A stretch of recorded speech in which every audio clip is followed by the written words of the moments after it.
MS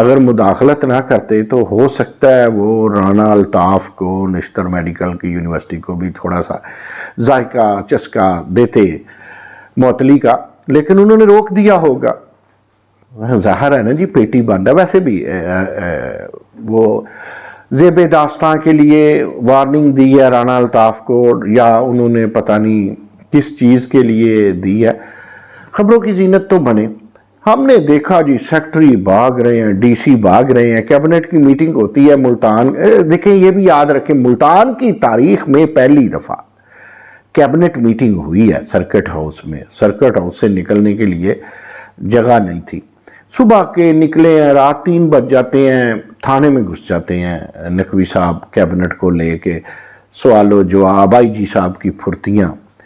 تو جب ارد گرد دیکھا جائے تو برا حال، مندے دیہڑے، وہ سیکٹری جو ناک پہ مکھی نہیں بیٹھنے دے رہے تھے، ان کو بار بار مچھر کس کر رہے تھے، جو سلوٹنی شلوار قمیض پہ یا ویسٹ کوٹ پہ وہ نخرے سارے پسینے نے ختم کیے ہوئے تھے۔ تو ان سب چیزوں کے باوجود ہم نے دیکھا ہے کہ چست و چلاک تھے محسن نقوی۔ یہ کوئی ایک دو روڈز پہ بھی گئے، وہ ایک دو بدقسمتی کا تماشا بنے ہوئے ہیں ملتانیوں کے لیے، روڈ پتہ نہیں بنتے ہیں کہ نہیں بنتے، کیا بنتا ہے نہیں بنتا، بہرحال وہاں بھی گئے۔ یہ ساری چیزیں کیا تھی؟ پھر میں عرض کروں کہ آپ ذرا میری سکرین پہ دیکھیے لوگوں کے کومنٹس کیا ہیں اس دورے کے حوالے سے۔ کچھ کھٹے ہیں، کچھ میٹھے ہیں، کچھ سچ ہے، کوئی جھوٹ ہے، کوئی کچھ ہے۔ لیکن جب ہم حلقہ احباب یہ گزری ہوئی شب کو 3 بجے ہم چند لوگ ملتان میں بیٹھے تھے، مجھے بھی لاہور سے ملتان میں آئے ہوئے کوئی 2-3 دن ہوئے ہیں، تو کوئی کہہ رہا تھا کیا وہ یہ کر سکتے ہیں، کیا وہ کر سکتے ہیں، تو میں نے عرض کیا جی جو سیکرٹری ہوتا ہے وہ گورنمنٹ ہے، تو اگر ٹرانسپورٹ والا ہے تو ٹرانسپورٹ میں کوئی معاملہ ہوگا، اوقاف والا ہے اوقاف میں پیسے آتے ہیں جاتے ہیں، تو وہ روزمرہ کے کام بہت زیادہ ہوتے ہیں روٹین کے، تو یہ کام تو انہوں نے کرنے ہوتے ہیں، عدالتی ہو۔ اب سنا ہے رات کل نئی کمیٹی بھی بنائی جا رہی ہے وائس چانسلر کی، جو سرچ کمیٹی، اللہ جانے کون بنے گا کروڑ پتی۔ تو اب آپ سوچ رہے ہوں گے سرچ کمیٹی بن کے کروڑ پتی بننا ہے یا وی سی بن کے کروڑ پتی بننا ہے؟ کچھ بھی نہیں کرنا، بس ایسے وہ پتی پتنی والا ہی سمجھ لیں۔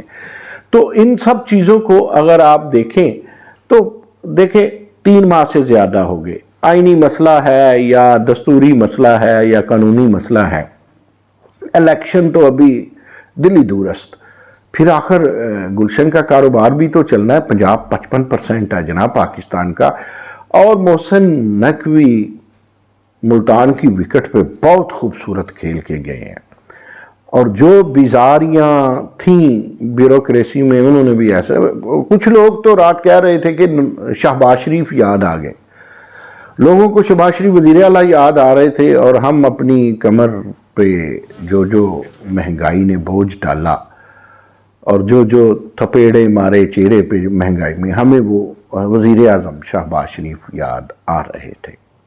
دوستو بس اتنی بات ہے کہ بہرحال یہ بات اچھی لگی کہ انہوں نے اپنی جیب خاص سے پیسے دیے۔ اس پہ بھی لوگوں کا کیا تبصرہ ہے سکرین پہ پڑھ لیجئے گا۔